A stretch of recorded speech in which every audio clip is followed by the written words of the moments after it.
Ya, kembali lagi bersama saya Steven Dan saya Jeffrey di Sarapan Pagi.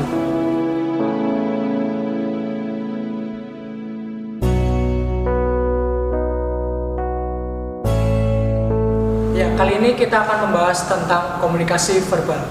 Jadi kan di video sebelumnya kita sudah membahas tentang romance. Kemudian ada umat yang bertanya tentang komunikasi verbal. Jadi ada pertanyaan pertama nih, Mo. Dalam hidup bersama sebagai manusia, sering terjadi kesalahpahaman hanya karena masalah miskomunikasi. Sampai-sampai bisa jadi permusuhan. Bagaimana tanggapan Romo dan bagaimana cara meminimalisir miskomunikasi tersebut? Ya, mungkin satu harus mengerti arti ini masalah ini verbal communication. So verbal adalah kata-kata, komunikasi artinya bersama, uni, satu, asi jadi. Bagaimana menyatu, lebih-lebih menyatu hati dengan orang lain.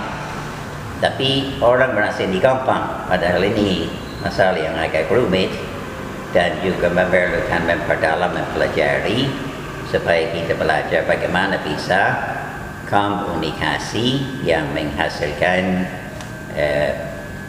persatuan dengan manusia. Tetapi ini sekali lagi bukan sesuatu yang secara alamiah kita mengerti, harus belajar, ya.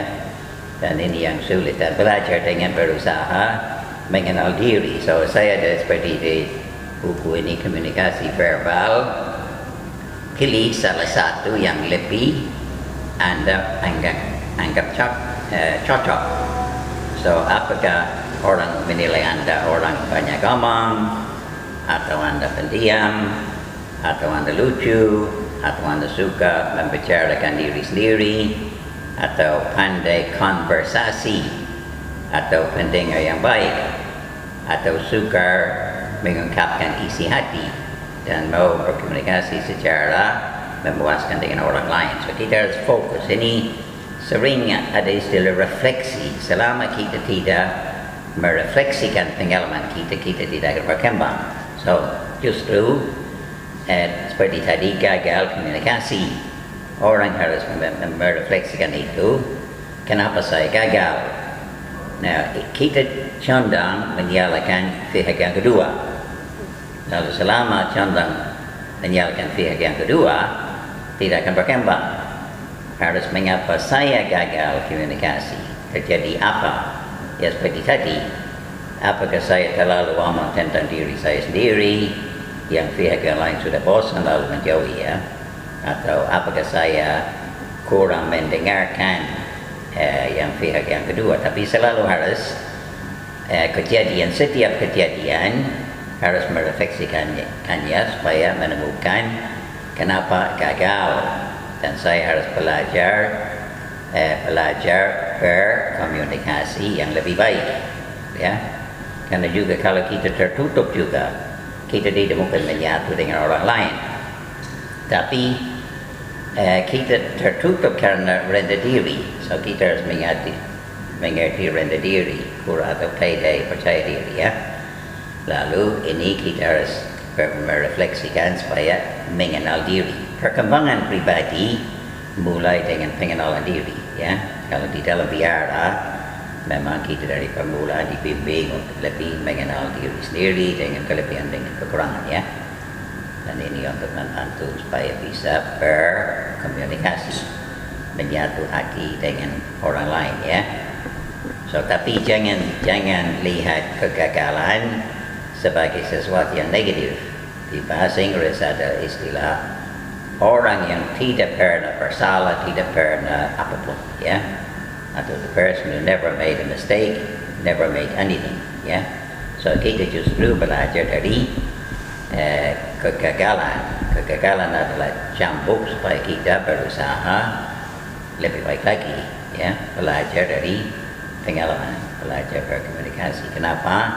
Dan kalau kita bisa jujur ketemu dengan orang itu, ya, santai, kemarin saya ketemu Anda, saya sebenarnya ingin supaya menyatu dengan Anda, tapi ternyata terjadilah perselisihan, perbedaan pendapat dan lain-lain. Apakah Anda bisa memberi nasihat kepada aku? Ya, kita harus minta kita berkembang bersama-sama harus berani minta penilaian daripada orang lain terhadap diri kita ya. Meskipun ini agak sulit, harus ada relasi dengan orang, kita baru berani minta penjelasan supaya kita dibantu untuk supaya bisa berkomunikasi menyatu hati dengan sesama, karena ini jelas.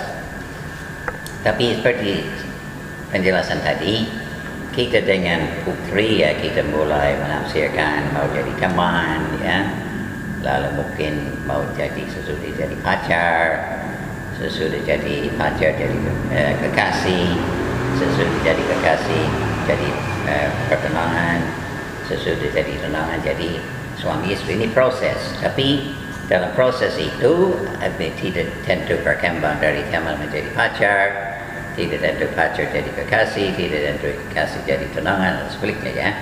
So karena ini semua adalah proses supaya kita menemukan saya cocok dengan siapa cocok dengan saya, nilai-nilai pribadi cocok atau tidak, apakah kita mungkin bisa hidup bersama-sama jangka panjang ya. Ya, lalu Romo ada pertanyaan lagi. Jadi kan tadi Romo membicarakan tentang masa pacaran gitu ya. Terus sini ada yang bertanya bagaimana komunikasi yang baik dalam masa PDKT bila kita menyukai lawan jenis. Yuan pengen punten saya orang goblok ya kalau PDKT apa? Jadi PDKT itu masa pendekatan gitu Romo. Pendekatan ya, pendekatan menafsir ya, pendekatan. Ya jelas kita harus istilah bahasa Inggris, it takes two to tango ya. So kita harus tahu orang itu mau berkembang, mau mulai relasi dengan kita atau tidak, dan kita selalu harus menghargai kebebasan setiap orang ya. Tidak tentu apa yang saya inginkan yang orang kedua menginginkan yang sama. So nomor satu sekali lagi, elemen beri kebebasan, kita terbuka, diterima atau ditolak ya. Nah, memang jika diterima merasa senang, kalau ditolak sedih ya. No, tapi jangan sampai itu mematikan kita coba sekali tidak berhasil, kedua tidak berhasil, lalu putus asa ya. Nah, so kita harus menerima ini ada yang akhirnya jangan sampai kita mutung ya. Seperti saya bilang, kecewa, sakit hati, mutung, stres, stroke, mati ya, jangan berkembang. So kecewa wajar ya, kita mengakui dan apa boleh buat, tapi jangan sampai itu menghambat kita mencoba lagi ya, karena kecocokan antara cowok sama cewek, perempuan dengan laki-laki ini memerlukan proses, tapi juga istilah psikologi perempuan, psikologi laki-laki. Ini yang laki-laki sedang cari apa, yang perempuan sedang cari apa. Dalam remaja, yang jelas yang putri sedang mencari cinta, yang laki-laki mungkin lebih condong sama seksualitas ya. Dan ini jelas akan ada jadi masalah ya kalau yang seksualitas terlalu tinggi, yang putri akan merasa bagaimana lalu akan menolak ya. Karena juga dia ini sekali lagi proses yang untuk relasi yang dalam ya, kita juga harus menyadari harus ada komitmen ya. So kalau orang belum merasa ada komitmen ya, dan juga selalu ada ketakutan untuk ditolak ya, tapi sekali lagi harus siap ditolak sesuatu yang biasa tidak mungkin langsung dua orang langsung bisa berkomunikasi. Biasanya konversasi dulu, omong ini omong itu ya, lalu pendekatan, lalu kalau cocok ya mungkin lebih jauh lagi ya. Tapi sekali lagi prosesnya agak lama ya, dan kita harus terbuka sekali lagi, diterima, syukur, ditolak, apa boleh buat. Kalau bahasa Inggris, there are many fish in the sea, di laut banyak ikan ya. So kita tahu yang tahu, tapi ikan akan dapat yang mana, sama juga dengan manusia sekali lagi, terbuka terhadap diterima atau ditolak oleh apa-apa ya. Tidak mungkin kita langsung pandai komunikasi verbal, ini proses dan harus memperdalam, harus membaca. So ini ada 6 halaman di sini. Saya baru sampai separuh dari 1 halamannya. So komunikasi adalah sesuatu yang memang sangat penting untuk manusia, karena kita makhluk sosial. Sosial adalah bahasa sosius, bahasa Latin untuk sahabat. Kita memerlukan persahabatan dengan orang lain, orang yang mengerti kita, orang yang mau mendengarkan kita, orang yang kita merasa aman untuk curhat. Dan istilah kalau curhat tidak, istilah orang Jogja tidak akan ember, ya, tidak akan dicerita kemana-mana. Tapi ini memerlukan waktu, kepercayaan, dan perlu ketemu orang agak lama supaya kita mengenal dan timbul kepercayaan. Dan sesudah kita mempercayai orang lain, kita baru bisa berkomunikasi. Sebelumnya kita basa-basi atau konversasi, tapi komunikasi adalah sesuatu yang sangat indah dan dalam dan sangat memuaskan.